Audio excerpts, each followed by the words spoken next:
Hello, in today's video I'll show you how to fix the THERMOMIX TM7 error number 29 that says motor too hot. If your motor is too hot, then you'll need to wait for the machine to cool down.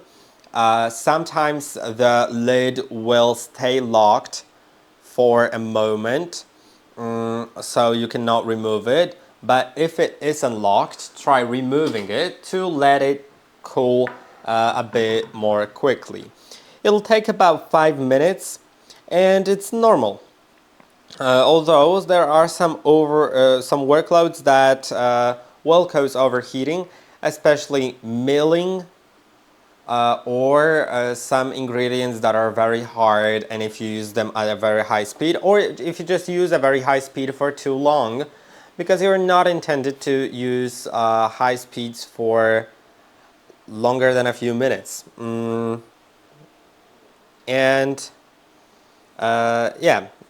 is going to be basically it. There's not really any other fix. If it happens too often, then you may want to contact the after-sales service. I hope that this video was helpful. Don't forget to like and subscribe, and I'll see you in the next one.